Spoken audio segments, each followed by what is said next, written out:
Itu gini, artinya Mbah Gatot meyakini bahwa meskipun ke depan akan ada perlawanan atau keyakinan bahwa kedua ormas itu masih berharap mempertahankan eksistensinya di NKRI ini, sia-sia Mbah Gatot? Sia-sia. Sia-sia? Iya, tidak ada gunanya. Tidak ada gunanya. Percuma ya.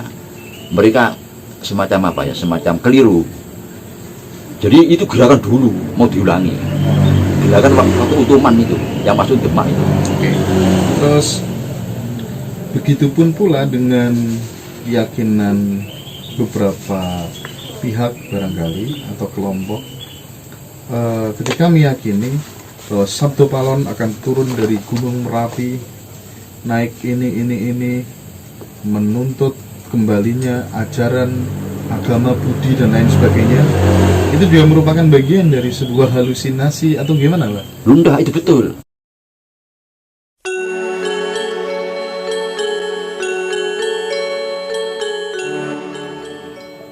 Maka terproses pelan-pelan, ya diuji terus, sudah gampang. Pemberontakan orang yang ingin menggantikan Pancasila. Pancasila dianggap tidak cocok dengan keadaan sekarang, itu terus menerus terproses sehingga akhirnya semua menyadari bahwa Pancasila inilah memang tatanan yang diharapkan itu. Jadi kalau kepada para intelektual, semua merujuk kepada perilaku, semua akan merujuk pada perilaku. Nah, sekarang tadi ditanyakan tentang Islam keras. Nah, coba sekarang kita baca kembali ke serat Sabdo Palon. Sabdo Palon mengatakan bahwa saya ngomong semua raja-raja Jawa itu mulai dari Manomayasa, Sakutrem, Sagri, Polosoro, Abiyosо, Pandewonoto sampai Bendoko dan seterusnya. Kenapa sekarang kok ada momongan saya yang keturunan dari Manomayasa ini? Ya seperti ini. Nah, pengertian seperti ini itu diucapkan pada zaman itu. Munculnya akhirnya Kesultanan Demak. Nah, dari Kesultanan Demak ini memang kalau kita pelajari sejarah itu masuknya kelompok-kelompok dari Turki ke Khalifah, dari Ottoman ini, Ottoman Turki. Ini Islam keras memang. Ini masuk pada zaman Demak itu. Nah, ini berkaitan sehingga waktu itu keras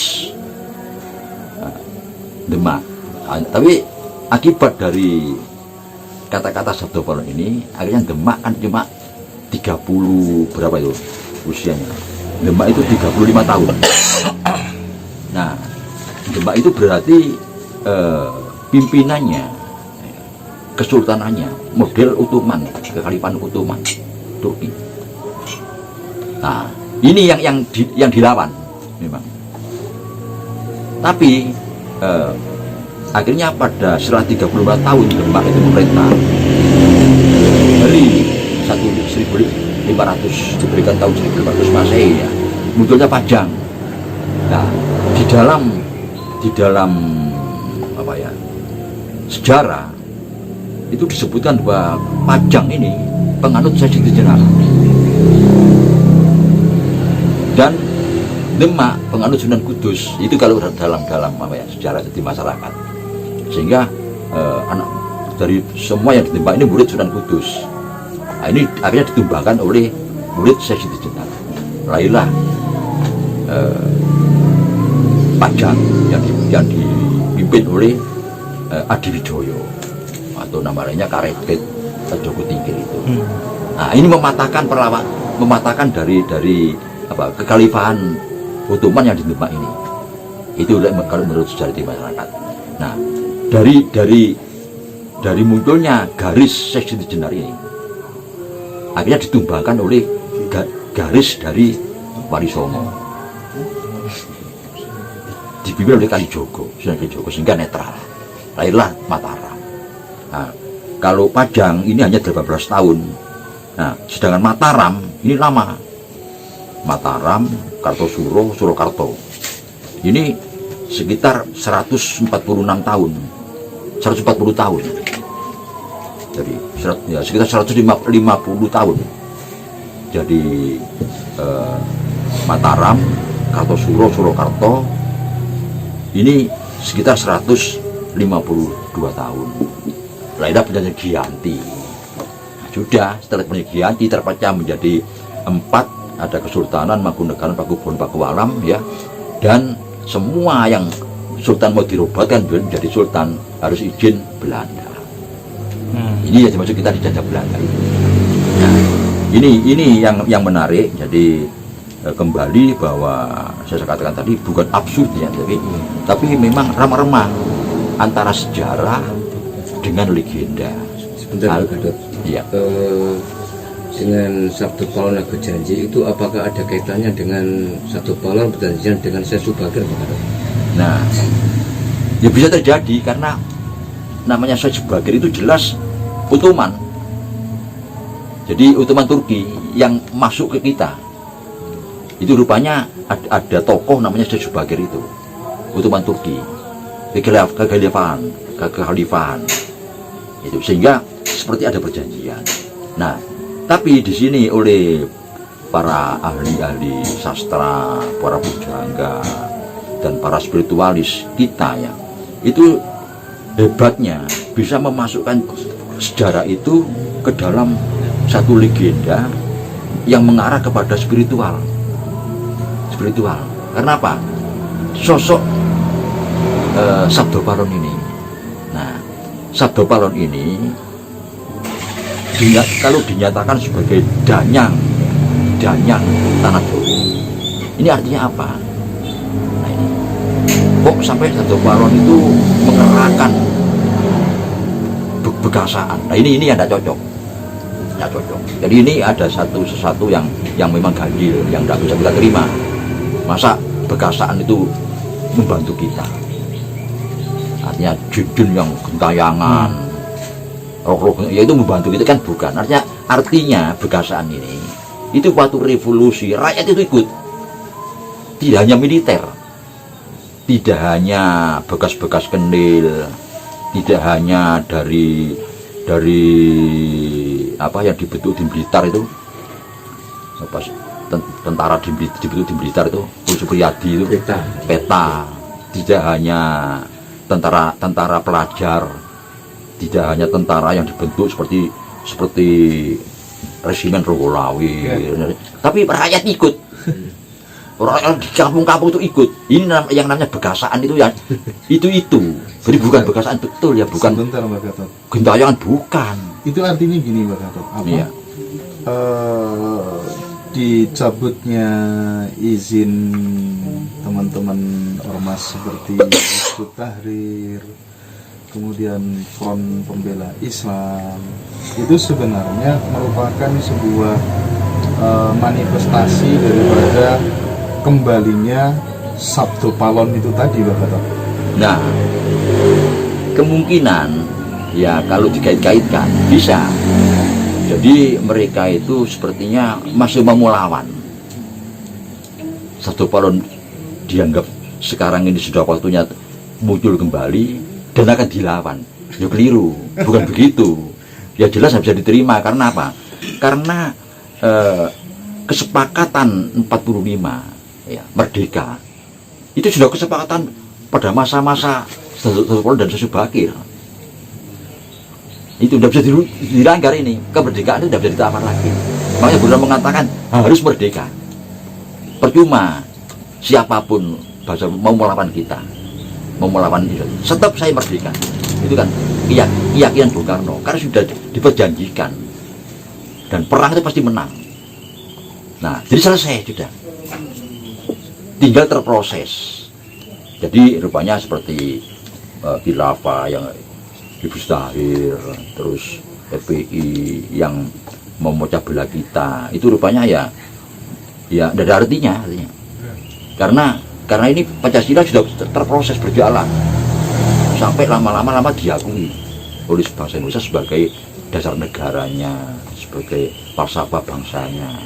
Ini Itu gini, artinya Mbak Gatot meyakini bahwa meskipun ke depan akan ada perlawanan atau keyakinan bahwa kedua ormas itu masih berharap mempertahankan eksistensinya di NKRI ini sia-sia, Pak Gatot? Sia-sia. Sia-sia. Iya, tidak ada gunanya. Nggak ada gunanya. Percuma ya. Mereka semacam apa ya? Semacam keliru. Jadi itu gerakan dulu mau diulangi. Gerakan waktu Utoman itu yang masuk Demak itu. Oke. Terus begitupun pula dengan keyakinan beberapa pihak barangkali atau kelompok ketika meyakini bahwa Sabto Palon akan turun dari Gunung Merapi, naik ini menuntut kembalinya ajaran agama Budi dan lain sebagainya, itu juga merupakan bagian dari sebuah halusinasi atau gimana, Pak? Lunda itu betul. Betul. Jadi 45 itu. Oh, enggak. Nah, 45 ini kan sudah kelewat. Loh, iya, jadi dipatok di 45. Heeh. Kemerdekaan itu proklamasi sekaligus dasar negaranya Pancasila.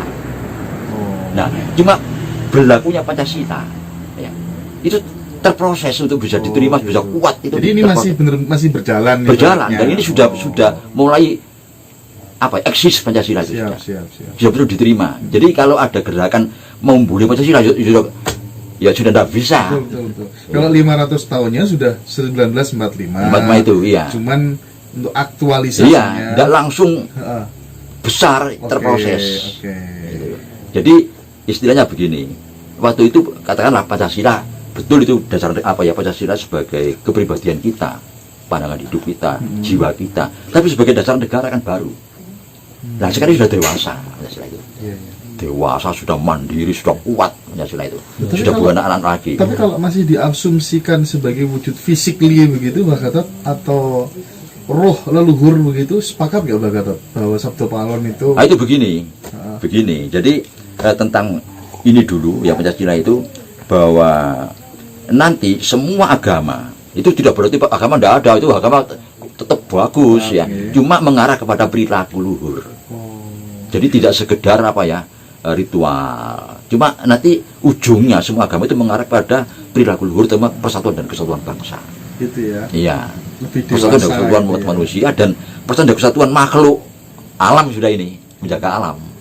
Nah ini, sekarang yang kedua, jadi kita ini kan di situ hebatnya ya.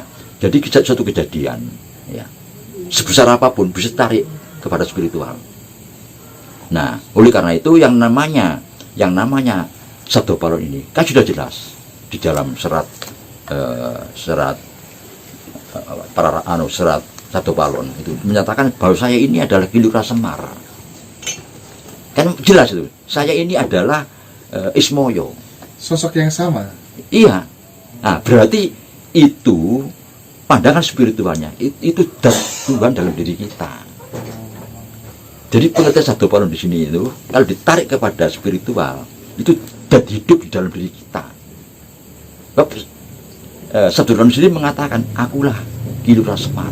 Aku bukan yang lain. Sekali lagi saya ingin menegaskan, berarti Sabto Palon atau Kilura Semar itu tidak wujud daging manusia. Tidak. Sama sekali enggak. Tidak. Ya? Tapi enggak sama sekali loh ya. Bukan sama sekali. Ini hebatnya kita. Hebatnya leluhur kita di dalam mengemas satu cerita dan membuat masyarakat itu agak bingung. Tapi kita sebagai keturunannya enggak bingung. Beliau yakin bangsa lain akan bingung membaca serat para raton, menerjemahkan. Belanda saja tidak bisa kok menerjemahkan itu, para raton itu. Studi tidak bisa. Nah, terus juga di dalam menerjemahkan prasasti seperti prasasti yang di dalam Waringin itu tadi. Bahkan menerjemahkan Guban dari Ronggowarsito ini juga tidak gampang. Nah, karena Ronggowarsito mengatakan ini kalau bahasa gampangnya ya dialog imajiner. Jadi Ronggowarsito itu dialog imajiner antara jati diri ya dengan akal. Karena tidak mungkin ya. Coba kita kembali sebentar tentang Dewa Ruci, tentang Nabi Khidir. Ya tidak mungkin lah akal mampu berdialog dengan jadi sejatinya. Tidak mungkin karena tapi dalam bentuk sastra itu dibuat dialog imajiner. Ini pinternya di sini sehingga bingung orangnya tidak ngerti. Padahal tidak mungkin. Bimo dialog dengan Sembrono tidak mungkin. Kali Joko dialog dengan Khidir tidak mungkin. Tapi dibuat mungkin. Berarti dialog imajinernya Ronggo Warsito sendiri. Dialog imajinernya Kali Joko sendiri. Nah, dalam dialog ini itu menyatakan bahwa aku Semar. Semar jelas seperti saya sampaikan dulu. Di Lurah Semar, di Cedak Lurah Kuwoso, Semar Sem Uruto Padang, Marsa Maruto Bukit. Ora empan, ora papan, ora arah, ora anggen. Neng ing dintiyon. Cilik ngebejaka saking gedene nganti ora katon. Ya kuwi urip sing ribut saliring wujud. Panggonane ana peten kelangan padang. Lah jelas kan ini. Ini dadi hidup. Ini. Nah, jadi itu sudah hidup diri manusia. Yang namanya tanah Jawa itu ya raga manusia ini. Raga manusia ini tanah Jawa. Itu akhirnya munculnya kembali Semar di dalam diri kita. Semua manusia begitu adalah Semar. Iya, sudah hidup. Lah bahasa kita Semar, urip sing liput saliring wujud. Saya di mana-mana kan Semar mengatakan dalam kidung atau serat Sabdo Palon ini yang digubah oleh Ronggo Warsito ini. Akulah hidup. Nah, ini yang asik. Yang asik. Jadi bahwa ternyata serat Sabdo Palon ini bisa diartikan kepada sejarah, ya. Tapi kalau sejarah agak dikaburkan memang. Itu memang disengaja sama bisa ditarik kepada spiritual. Nah, nanti ini ada kelanjutannya sejarah ini. Kelanjutan. Bab di sini ada resi yang namanya Resi Dwijendra. Nah, Dwijendra ini mengaku Sabdo Palon memang. yang dari Jawa yang ekspedisi ke Bali. Resi Dwijendra ini setelah Markandeya. Nah, ini nanti menarik. Itu nanti kita kupas sendiri.